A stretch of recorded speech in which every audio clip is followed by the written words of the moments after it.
जत तालुक्यातल्या डफळापूरमध्ये रस्त्यांच्या दुरावस्था विरोधात अनोख्या पद्धतीने आंदोलन करण्यात आले। सामाजिक कार्यकर्ते हनुमंत कोळी यांनी थेट खड्ड्यांच्या रस्त्यावरून दंडवत आंदोलन करत सगळ्यांचं लक्ष वेधलंय।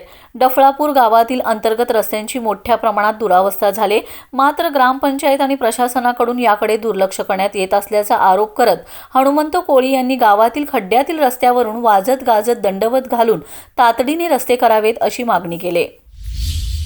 ग्रामपंचायतीवर असताना रोजगार आम्ही योजनेतून हा रस्ता मंजूर केला होता। 60-40 रेषे होता, पण तेवढी कामं झाली नसल्यामुळे 30 लाखाचा निधी रिटर्न केला। आता काही मंडळी जाऊन भेटून आले, मला काय त्याच्यावर टीका करायला काय नाही, पण आमचा हा पिटलाईनचा रस्ता झाला पाहिजे, त्यासाठी लवकरात लवकर रस्ता झाला पाहिजे। यासाठी शासनाचं लक्ष वेधण्यासाठी मी आज दंडवत आंदोलन डफळापूर अमोल संपाळ ते संतोष बंडगर मेडिकलपर्यंत दंडवत आंदोलन घातलेलं आहे। शासनाचं लक्ष वेधण्यासाठी हा रस्ता लवकरात लवकर व्हावा, जर नाही झाला तर ह्याच्यापेक्षा तीव्र आंदोलन करणार आहे। आणि हा रस्ता कधी होणार आहे हे मला अधिकाऱ्यांनी सांगावे।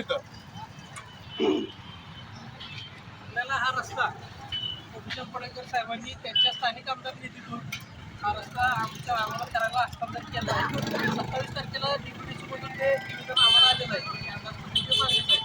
27 तारखेनंतर आम्ही ग्रामपंचायत यांना कागदपत्र मागणी केली, त्यांनी ते दिलेलं आहे 29 तारखेला। 30 तारखेला या डिसेंबर 30 तारखेला आम्ही निवेदन अंदाजपत्रक हे DPDCला दिलं आहे, जिल्हा नियोजन।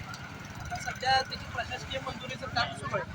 प्रशासकीय मंजुरी तांत्रिक मान्यता त्याची होईल, त्यानंतर कामाची वर्क ऑर्डर होईल, त्यानंतर आम्ही तात्काळ हा रस्ता करून घेऊ। मला शिकून नारळ पडणार आहे, म्हणजे नारळ कसं पडणार ते सांगणार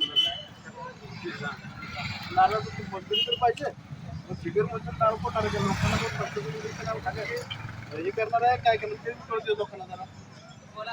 असं व्हायला नको ना। अजून प्रशासन तांत्रिक वर्ण मंजुरी यायची कलेक्टरांची, परत टेंडर व्हायचं, ते लई प्रोसेस जास्त आहे, तोपर्यंत उद्घाटन एवढा घाट कशाला। बरोबर, शुक्रवारी आता आम्हाला समजतात शुक्रवार काय उद्घाटन करणार,